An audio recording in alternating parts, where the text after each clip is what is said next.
عليكم السلام. أعوذ بالله من الشيطان الرجيم. بسم الله الرحمن الرحيم. الحمد لله رب العالمين الرحمن الرحيم مالك يوم الدين إياك نعبد وإياك نستعين اهدنا الصراط المستقيم صراط الذين أنعمت عليهم غير المغضوب عليهم ولا الضالين آمين. رب اشرح لي صدري ويسر لي أمري واحلل عقدة من لساني يفقهوا قولي واجعل لي وزيرا من أهلي هارون أخي واشدد به أزري وأشركه في أمري كي نسبحك كثيرا ونذكرك كثيرا إنك كنت بنا بصيرا وصل اللهم على محمد وعلى آله وصحبه أجمعين والحمد لله رب العالمين. Welcome friends, inshallah we will continue with the 22nd word from the book The Words, page 312. This is the second station. And there are some flashes, some proofs of how do we understand divine unity, absoluteness of the Lord of the universe. And the author is sharing examples in different aspects in the universe, our experiences, what we go through, different observations, looking at different areas of those observations. So we will continue with the 10th flash. So now he says, just as life, so we're wondering about life, which displays a manifestation of divine beauty,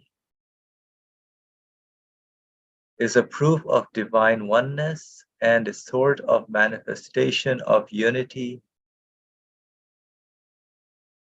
Death, too, which displays the manifestation of divine glory, is a proof of divine unity. So very interesting sentence. We can see how many times do we wonder about our life, what that life is, why are we given life, and the creation of death as well. But life is very interesting, actually. Why are we living in this world? I would wonder sometimes. And usually we don't really wonder much what life is. We just live and just do our things, whatever we are doing. Ever may not realize that this is something meaningful, that this is something called life that we are given. And there's a particular span of lifespan that we are here in. And of course, in this life, we start as a baby, and then as a toddler, young man, then given old age, and then we are given death. Also all created.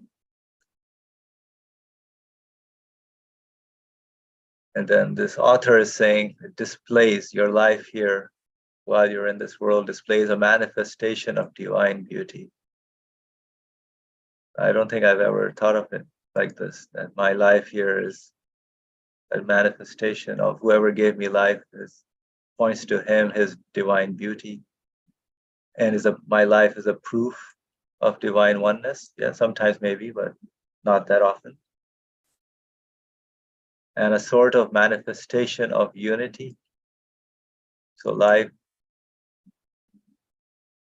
is a reflection, a manifestation of whoever has given life to me.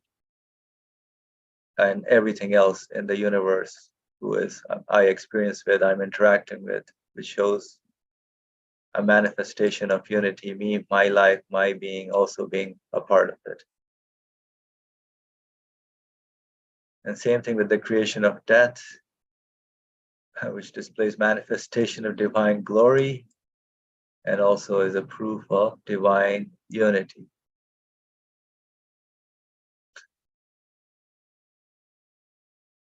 All right, so let's see. For example, I mean, if anybody wants to mention something in this paragraph, please go ahead. Brotherly, please share your thoughts.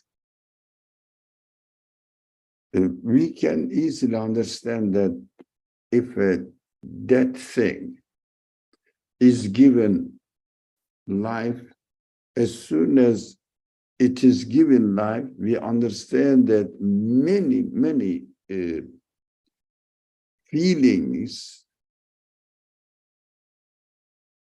senses start operating. As the senses start operating, they communicate with the rest of the universe, in fact. Immediate environment, and then if it is human life, then through imagination, through intelligence, they can communicate with the past, with the future by imagining it, and also feelings start considering the attitude of others and take an attitude. Oh, many things are going on there. I think that is divine unity, because all these things are created in a beautiful way, meaningful way, so that divine, the one who created it, created this universe, becomes so beautiful, meaningful. For a dead being or inanimate being, the rest of the things are things existing in its environment is not concerned with the inanimate being. So we understand that it is a demonstration of divine. It becomes a means of realizing the divine beauty. And also, whoever has given life to my body must be the one who is knowing, who is mastering my communication with the rest of the universe. So he must be the one who owns the universe. So he created me within the universe in such a way that I can communicate with the rest of the universe. That is why it demonstrates that the one who gave life to my dead body must be the one who owns, who sustains the whole universe. Exactly in the same way, death too, which displays the divine manifestation of divine glory. Of course, when I die, I understand that, I am not the one who is mastering the universe. No, somebody else is doing that. He has given me the life. That is why I was enabled to communicate with the rest of the universe. Otherwise, the glory of my life and becoming connected with the rest of the world is not because of me, because of my creator. So divine glory becomes apparent. And also divine unity, the one who created my life must be the one who is putting me in connection with the rest of the universe, because when he took the life out of my being, everything that I communicated with become nothing. It means I lose them. So it is not me who is communicating with the rest of the universe, but it is the one who owns the universe who gave me life. So really, life is extremely important, but unfortunately, we love life, we love to be alive, but we don't think that how to utilize it, how to benefit from its existence. That is why this paragraph seemed to be very important, really. So we have to appreciate the function of life and which kind of a reminder it is, and how I am going to appreciate this life. Really, this section is really important, and I said, now I felt that I am not really appreciating the life, but only my concern is I don't want to lose life. So if there is something threatening my life, I really get panicked and I don't want to lose it. All right, that is correct. I don't want to lose life. But did I benefit from it? Did I think of wisdom in his existence? That is another question that we have to take it seriously. Thank you. Thank you, Brother Ali. I mean, you're right, actually. We don't think much about life. You said the senses start operating as well in life. And the death is also a beauty, what I see. Because otherwise we would take our life for granted. Like all my senses are working, I would think they're working by themselves. I said life is continuing and there's no creation of death. How horrible I would be in terms of my not knowing my reality. Just seeing everything is just like this, yeah, continuous, just operating by itself, just never understanding my true purpose, why life is given to me. So death also shows me that there is a purpose in the changes that in life that I go through, the stages in life, that I can't just waste it, because there must be some learning that has to happen in this life that I'm going through. And of course, seeing what all these qualities in life, what I'm going through, displaying the proofs of divine oneness, of unity, beauty, wisdom, justice. Inshallah, I hope we learn to see that. All right, any other comment, anyone, before we move to the example? All right, for example, and God's is the highest similitude. So the example, by showing the sun's light and reflection, the bubbles on a wide flowing river which sparkle in the sun, and transparent objects which glisten on the face of the earth, testify to the sun.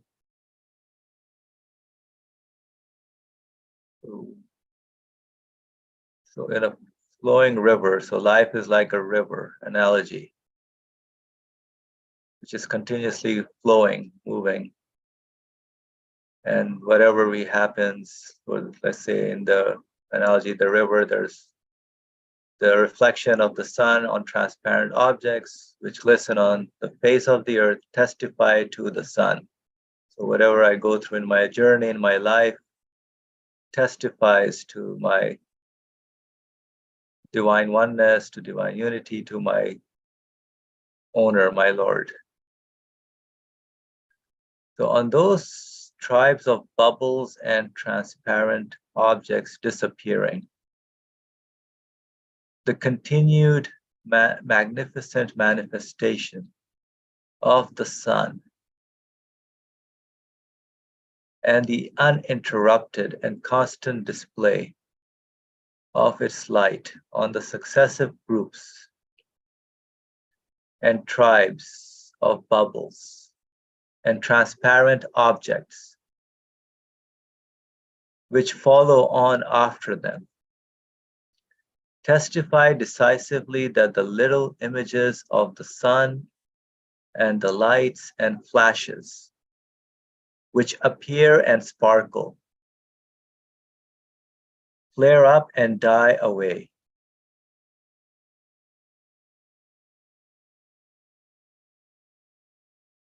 And are changed and renewed, and they are the manifestations of an enduring, perpetual, elevated, single sun, whose manifestation is undying. It's continuously functioning, manifesting continuously, has no end.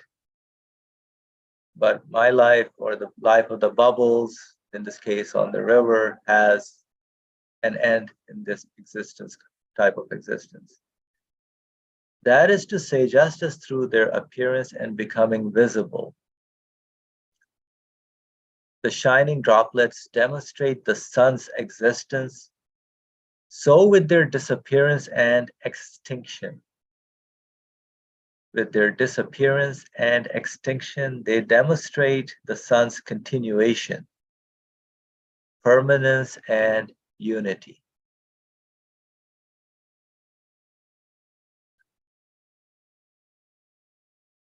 All right, so in exactly the same way, through their existence and lives, these flowing beings, so many beings, including human beings, animal beings, plants, continuously flowing in motion, in change,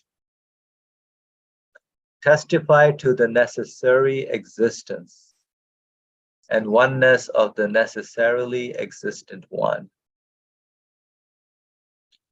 And with their deaths and disappearance, they testify to his pre-eternity, eternity, everlastingness, and unity. Or his being absolute, continuous, non-ending, having no end. Yes, the beautiful creatures and fine beings which are renewed and restored within the decline and disappearance that occur through the alternation of night and day, winter and summer, and the centuries and ages, surely point to the existence, continuance, and unity of an elevated, eternal possessor of continually manifested beauty, necessarily existing continuance, unity of an elevated, eternal possessor of continually manifested beauty. While the deaths and disappearance of those beings, together with their apparent and lowly causes, demonstrate that the causes are nothing but a mere veil. This situation proves decisively that these arts, these inscriptions, these manifestations are the constantly renewed arts, the changing inscriptions, changing. Everything is changing, constantly renewed, in motion. The moving mirrors of an all-beauteous one of glory, all of whose names are sacred and beautiful, that they are his seals which follow on one after the other, and his stamps that are changed with wisdom.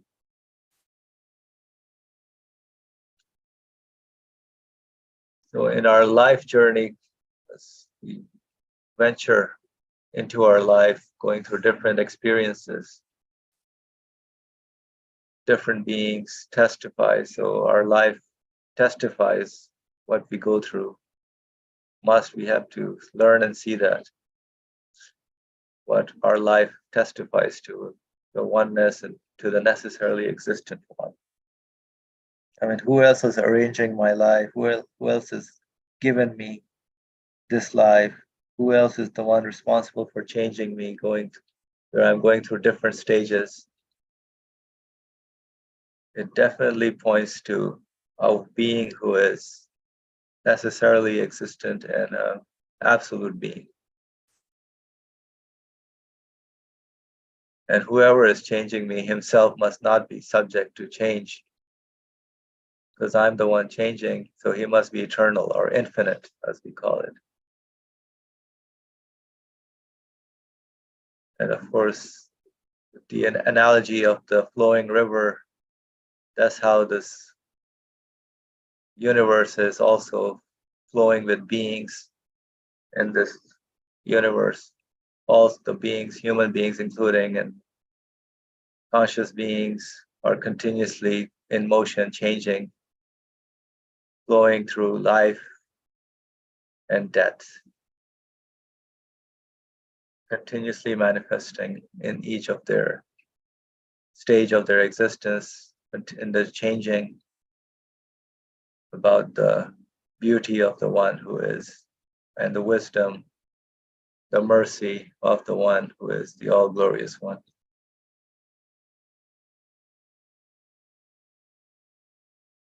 Any comments on this two paragraphs, this example of a flowing river and the bubbles and the continuous change, manifesting everything testifying to the sun,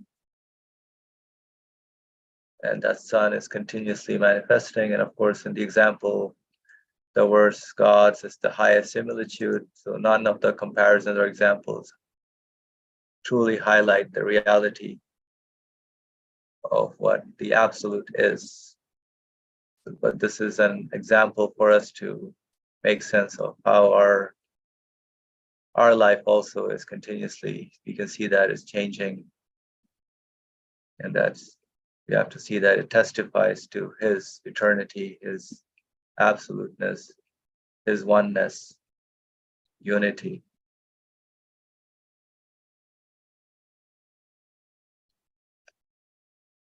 All right, any comment or thoughts? Brother Ali, please go ahead. This analogy is beautiful.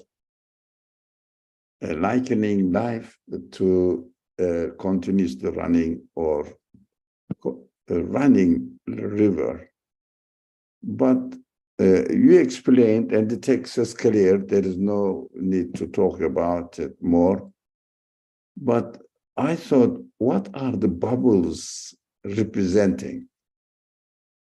Bubbles come, appear, and disappear, appear and disappear. But what is shining on them remains permanent. What do you think the bubbles are representing here?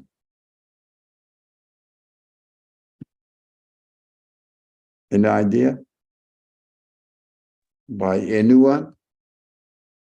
Bubbles. So all the beings, yeah, go ahead for you. Different moments we experience. Yeah, like you said, also beings, everything we're experiencing moment by moment, hour by hour, whatever is presented, those are bubbles. We may get lost in it. You're like, oh yeah, this is fun, this is great. And then it disappears and the next moment comes in. Or just like Asim said, the next being comes in. So this is the reality of this universe, how we experience it. So this morning's apple was like a bubble. It's gone. Or whatever, anybody experienced, that's gone. So, yep. And it's interesting also when you're actually literally playing with bubbles too, growing up or with kids, some of them just disappear right there and then. Some of them are really, really flying up in the air. You're like, oh, wow, this is not dissipating. This is lasting forever. So I think we can connect that to what we experience and go through. Beautiful explanation. Thank you. As you mentioned about the children, when they blew this toy, so the bubbles, and the children try to catch the bubbles. it reminded me as soon as you mentioned it, I started laughing because the things happen, events happen, and something related to our life, maybe social interactions, problems of life, maybe happy moments of life, etc. We want to catch them like a child, but it disappears. We cannot catch them. We have to think that since they disappear, why do they happen? Why they happen to my life, in my life, events. Of course, we mentioned about the creation continuously changing in my environment as well as I am changing. That is absolutely correct understanding of the analogy. But how about the events happen that I like? I want to catch them, and they disappear.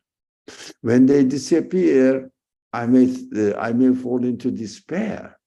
The good moments, the moments, the events happen to my life that I liked. I want to catch them.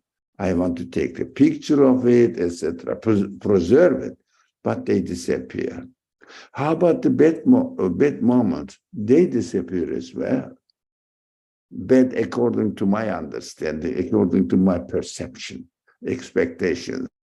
It is bad. I decide that it is bad. But everything happens that's beautiful because they all are bubbles manifesting the light of the shining sun. Introducing the sun itself is introducing itself to me. So it is all beautiful, but I may not like some bubbles happen to my life. And I say it shouldn't happen. Don't worry, it will disappear, blow up. Don't worry. So I started laughing. I am dealing with my life like a child, I thought. Thank you. Thank you. Good analogy or understanding of the analogy. Thank you. Alhamdulillah, that was very beautiful, actually. Yes. Great. All right. So, any other suggestions or comments, examples, or we move on to the in short? Sorry, brother. Assalamu alaikum. Wa salam. Sorry, I should put my hand up. I'm trying to find the controls. I can't. Anyway, I'll work on finding the controls. I'm a little out of sync. What is if it's relevant, I got distracted because of something, but if the bubbles keep bursting, how is the aspect of eternity being manifested, or death to manifest divine glory is a proof of divine unity, but is there an aspect here, maybe I'm misunderstanding, that has to do with eternity? If the bubble pops, it goes away. Maybe it's not the topic. Maybe I'm confusing. I'm trying to understand. I think it's about looking at the meaning behind the bubbles, because in and of itself, the bubbles are the same, they're similar. But what do I make out of it in terms of, okay, questioning who's presenting it to me? Or just like Brother Ali ended up with, looking into the divine qualities that are manifested in it. So I think utilizing the bubbles or the moments as a means of connecting to a reality that, yes, things disappear. Death is my reality. Everything's decaying. I'm decaying as well. And so what remains, or what am I to do? What am I to connect my existence to? At least that's how I understood from your query, but let's see what others have to add or say.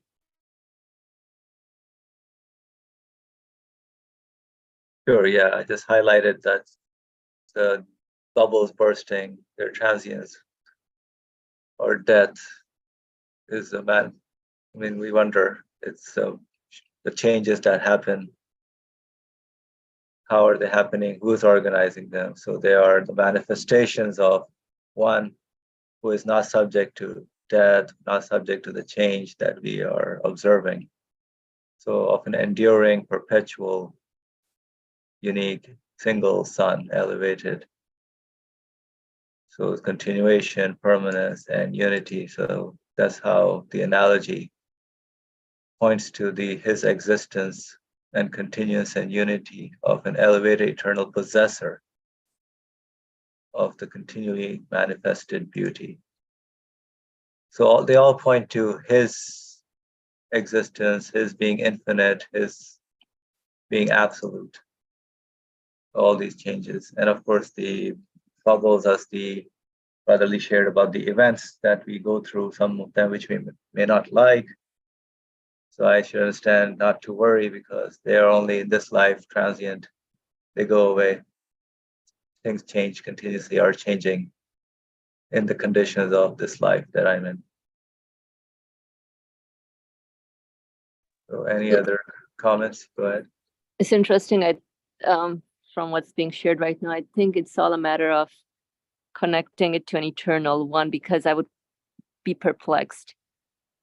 Bubbles come, go, moments come and go, but it's continuous. So like even our experiences here as well, morning, evening, night, whatever, another day, it's all continuous. I'm given hunger, breakfast, whatever. But I mean, we may observe the same pattern, but at the end of the day, you know, what is presenting it to me? So the continuous pattern that I'm being presented in the universe points to a one that must be continuous and eternal. And so that gives me hope that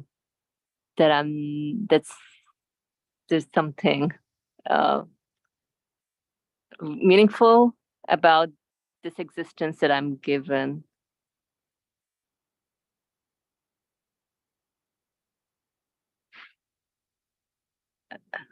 Yeah, I'll leave it for here for now. I don't know if that made sense. Yeah, thank you. So it points that life is purposeful, meaningful, serious, what we have to do here. Can't take it freely for granted. I mean, it's given freely, but for a purpose, and I have to wonder what that purpose is. Just like if I go to school, and I go to school for a purpose, and I know that there's a graduation that will happen at the end. So I better learn, do something, prepare myself for life after graduation. So this life is also the school where I have to learn, see what, fulfill my purpose, do my duty. Yeah, go ahead, Maria. Yeah, because at the end of the day, I'm in need of an eternal one. The bubbles don't satisfy me, but I utilize the bubbles to get to know the source of existence of the bubbles. So I'm in need, and this continuous creation that we experience is a sign, or what do you say, is evidence of an eternal one that's bringing it into existence.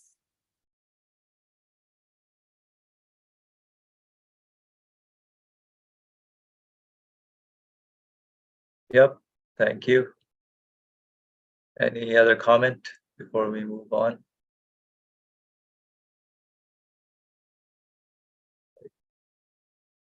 So Adam, do you have any other comment or any other?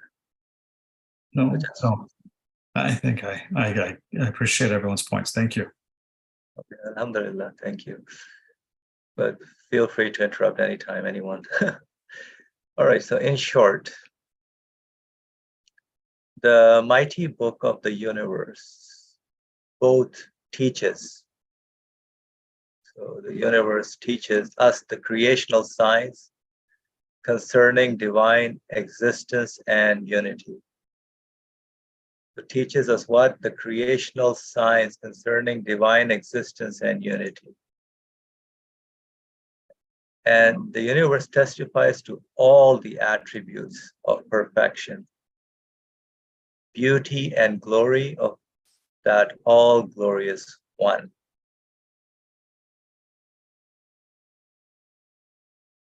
And they prove the perfection of the divine essence faultlessly and without defect. So faultlessly and without defect means perfectly how it's supposed to be arranged, organized in that way. For it is obvious that perfection in a work points to the perfection of the act, which is the source and origin of the work. What is that? So perfection in a work points to the perfection of the act. So the work points to the perfection of the act on how that work is done, which is the source and origin of the work, whoever is doing the act. And the perfection of the act points to the perfection of the name. And the perfection of the name to the perfection of the attribute. And the perfection of the attribute to the perfection of the essential qualities. Essential qualities. And the perfection of the qualities point necessarily and self-evidently to the perfection of the essence possessing those qualities. The perfection of the essence possessing those qualities. So that is what this universe demonstrates and testifies to, which we have to look into and see in our observation. Do we see that? All the creational signs, yes, definitely we can say they are made. We can come to that understanding, to that conclusion. When they're so arranged and are put in such a wise fashion, such harmony, with such art, definitely shows that these are the works of someone who knows, one who is existing, one who is eternal, absolute, in might, wisdom, glory, beauty, and of course in perfection, exactly fitting to whatever is the being is in need of.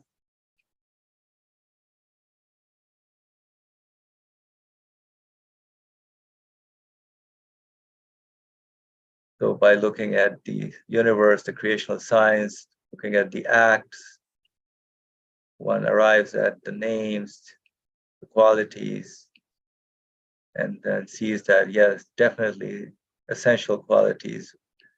Must be a conscious being, must know, must have power, absolute power, will, knowledge.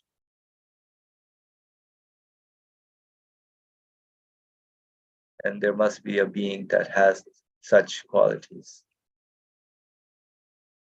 Let's see if the example helps. For example, the perfect inscriptions and adornments of a faultless palace. So faultless, without a fault, palace indicate the perfection of a master builder's acts behind them. And the perfection of the acts shows the perfection of that active master's titles and names, which demonstrate his rank. And the perfection of the names and titles show the perfection of the other attributes qualifying the master builder's art. And the perfection of the art and attributes show the perfection of the abilities and essential capacity of that craftsman, which are called the essential qualities. And the perfection of those essential qualities and abilities show the perfection of the master's essential nature. So an example analogy of when we look at, let's say, a building, a master or a palace, which we admire, which we like, we see the perfection. So whatever we see by observing it shows that whoever made this must be a good maker by looking at the qualities within that building, that house, or that palace. So we arrive at the perfection of whoever the architect, the master builder, his titles and names. He is a good builder, good type, which demonstrate his rank. So you can see by the quality of the art, the work, oh, he must know a lot of knowledge in his possession to build such a faultless, perfect work of art or building that I'm seeing. And the perfection of the names and titles shows the perfection of the other attributes qualifying the master builder's art. So I get started from his act, and I get to know the builder in a much better way by looking at the act. So from the art, I get to deduce a lot of the builder's qualities. So in exactly the same way, the faultless works observed in the world, in the universe, whatever I see, the being, the works, the things that are observable, although I may think that there is something I may not like, and I think there's a deficiency or fault in there, but it is perfectly created accordingly what is necessary and need, which manifests the meaning of, do you see any flaw? Al tara min futur, section Mulk 67, verse 3. You see any flaw, any distortion, any crack? This art are in the well-ordered beings of the universe. Point observantly to the perfect arts, perfect acts of an active possessor of power. So in exactly the same way, the faultless works observed in the world, in this universe, which manifest the meaning of, so each of the works in this universe manifests the meaning of, do you see any flaw? This art in the well-ordered beings of the universe. They point observantly to the perfect acts of an active possessor of power. So all the works, the acts, point to an active possessor of power. And those perfect acts point clearly to the perfect names of a glorious agent. And that perfection necessarily points to and testifies to the perfect attributes of the beauteous one, signified by the names. And certainly those perfect attributes point and testify to the perfection of the perfect one, qualified by the attributes. And those perfect qualities point with such absolute certainty to the perfect essence of the one, possessing the qualities that they indicate that all the source of perfection to be seen in the whole universe are but signs of his perfections, hints of his glory, and allusions to his beauty, and pale, weak shadows in relation to his perfection.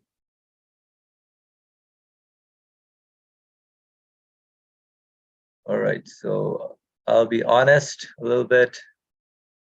this in short and this example of how we see the qualities from the universe, the acts.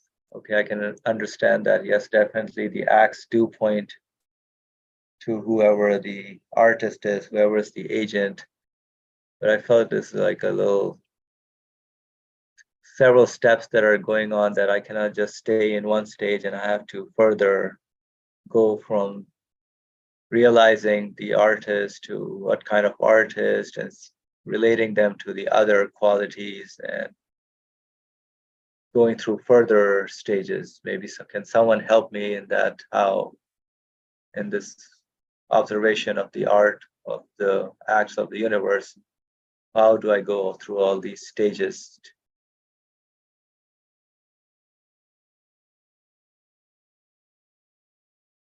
Suhail, go ahead, please. No, it's not like I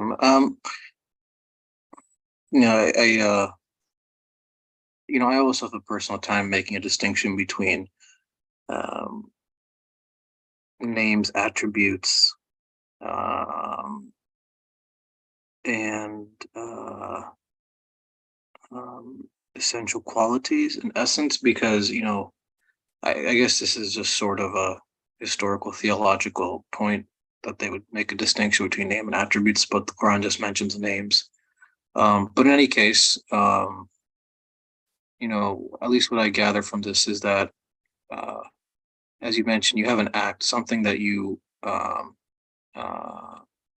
bear witness to. So like an experience, an event, let's say the sun, like the sun rising, for example, in the sky. And that act testifies to the necessity of one who acts to or makes it or brings it into being at that moment with the name that I sort of perceive from that moment. So for example, maybe the name of like an all glorious one, let's say, as he says. And I guess attribute, and I could be wrong, but I guess maybe attribute being that because he is, that act points to that name of all glorious one. The attribute, him being in possession of that name or demonstrating that name, shows that he can do it perfectly. In other words, it's not just simply a name that he demonstrates, but it's attributed to him. And so he can act upon that name, so to speak. So he can, it demonstrates his knowing, or an all knowledgeable one, let's say, the sun, but that he is therefore knowing and can make in a knowledgeable manner, or in an all knowing manner. And then, and that essentially says that knowledge or knowing or glory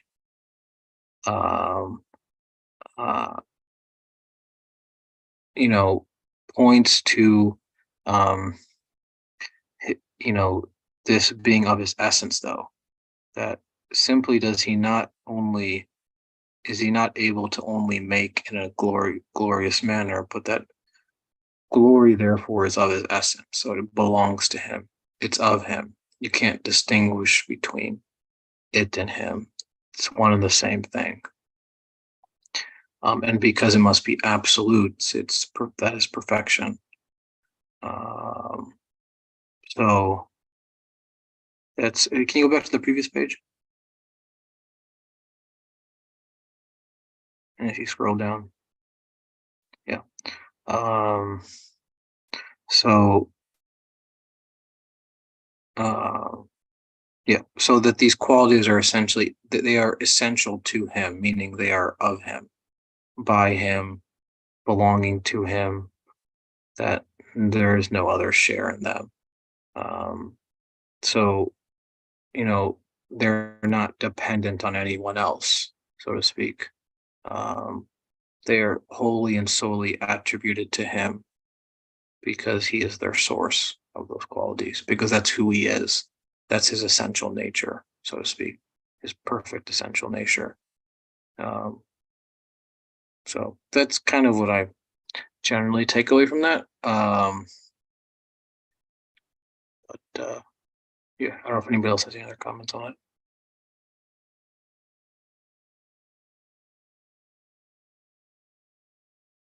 Thank you, Sohail, for sharing your thoughts. Anybody else who would like to share anything on this? I mean, how do we make it practical in our life? I mean, yes, it's a belief aspect of looking at the art, observing, and then going through the stages. I mean, yes, Sohail, go ahead. I think one usefulness of this is that so when you do see an act in your life, any act, any moment, any event, so to speak, or any bubble, as he says,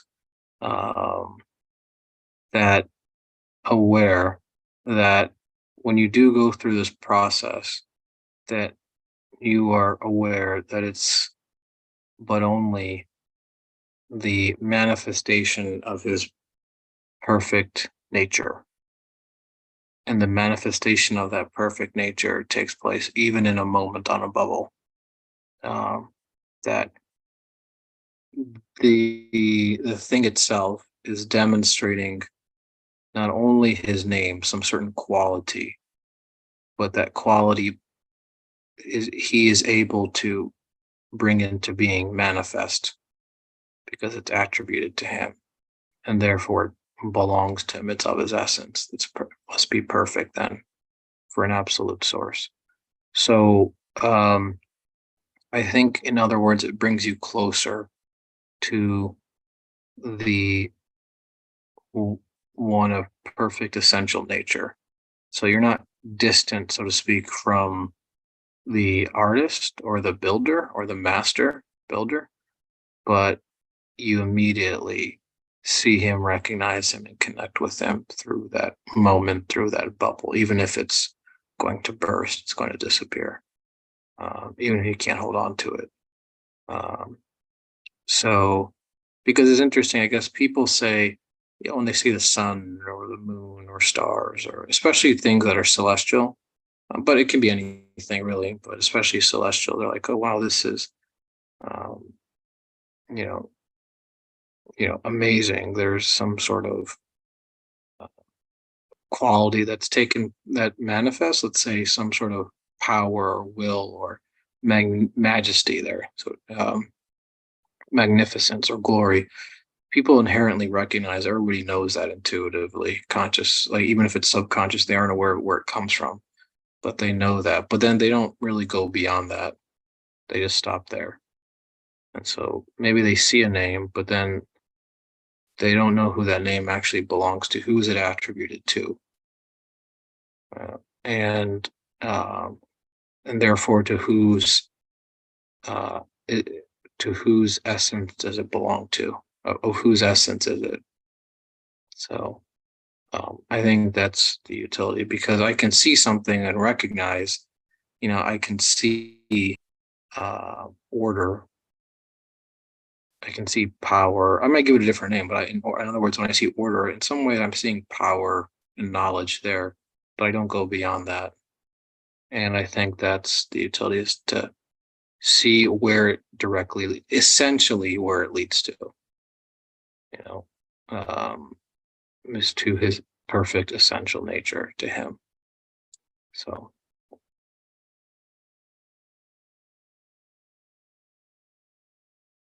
Yeah, thank you, Sohail.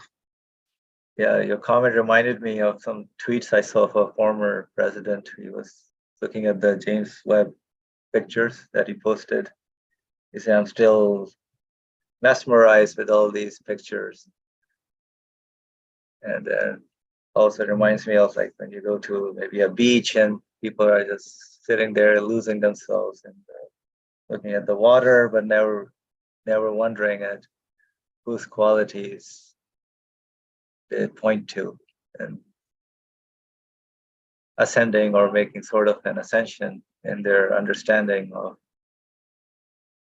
what this being is, what is he telling me, what kind of qualities he possesses. Yeah, alhamdulillah, that was a very good explanation. Thank you.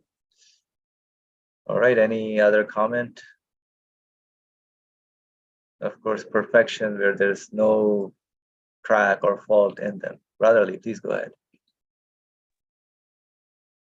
It was interesting to hear from Suhail that who said, we see the qualities, necessary qualities in the existence of the things, and say that there need to be, and there must be power, knowledge, etc. But we have to go beyond it until divine essence. Because we keep talking about how are we going to be in the presence of the Creator. So this is not an imagination, but this is a logical conclusion of our observation of this universe, starting from, yes, in order looking at the things, perfect art, perfect creation, perfect beings, each being is a perfect, and then continuing that there must be power. Then for this being, in order to exist, there must be power, there must be knowledge, wisdom, will. We list off all these qualities, but we have to go, these are just the qualities. So to whom these qualities belong to who these qualities belong to. We have to ask this question. So we have to reach out at the very end, the divine essence. There must be an essence, a being, divine being, absolute being.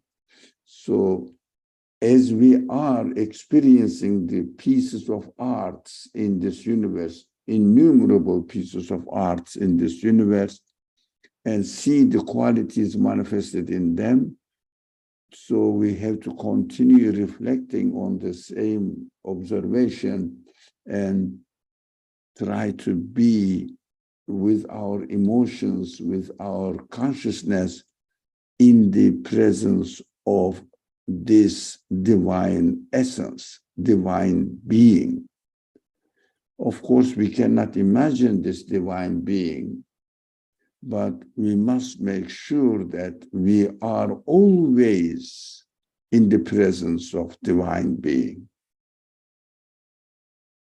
Logically, intellectually, consciously.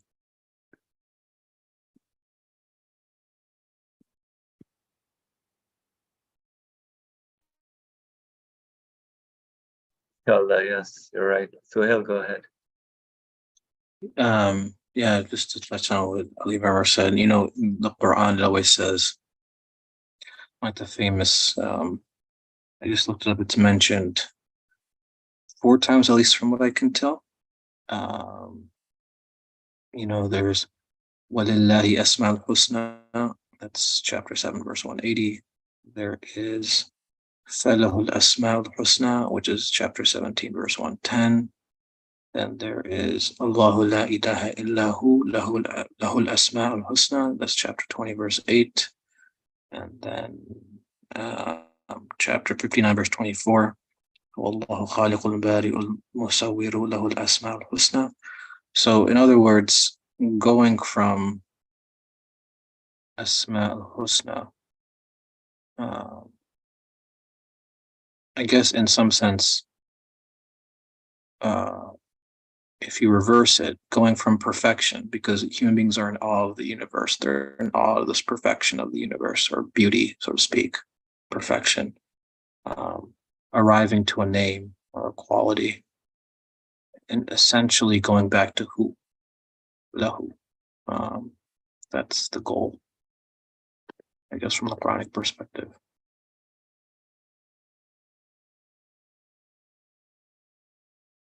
Thank you, Sohail. Okay. Yes, inshallah. Asma'ul Husna, you're right. Manifestations of the qualities that we observe. So we have to work on ourselves, inshallah, on this. And as Brother Ali said about getting to the essence, seeing, feeling the presence of the Lord of the universe by looking at the acts that we go through in creation. Inshallah. So we'll stop here for today, and next time we will continue with the 11th flash. Inshallah. Bismillah ar-Rahman ar-Rahim. Faria, did you have any comment?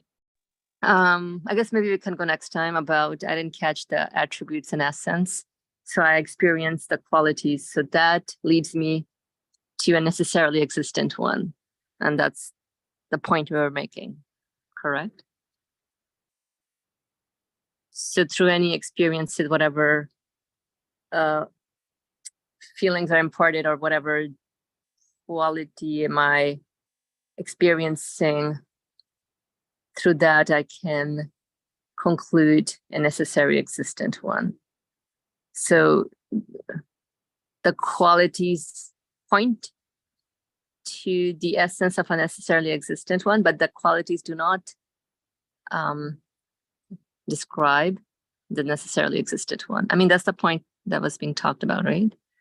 There was a difference being made about attributes and qualities. I don't know. Or we can talk about it next time, inshallah.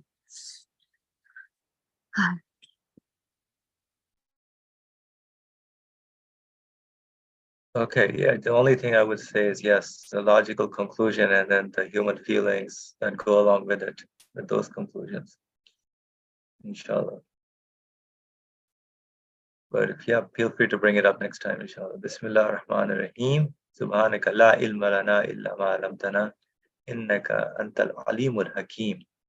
Wa akhiru da'wana alhamdulillahi rabbil alameen. Bi hurmati surat al-Fatiha.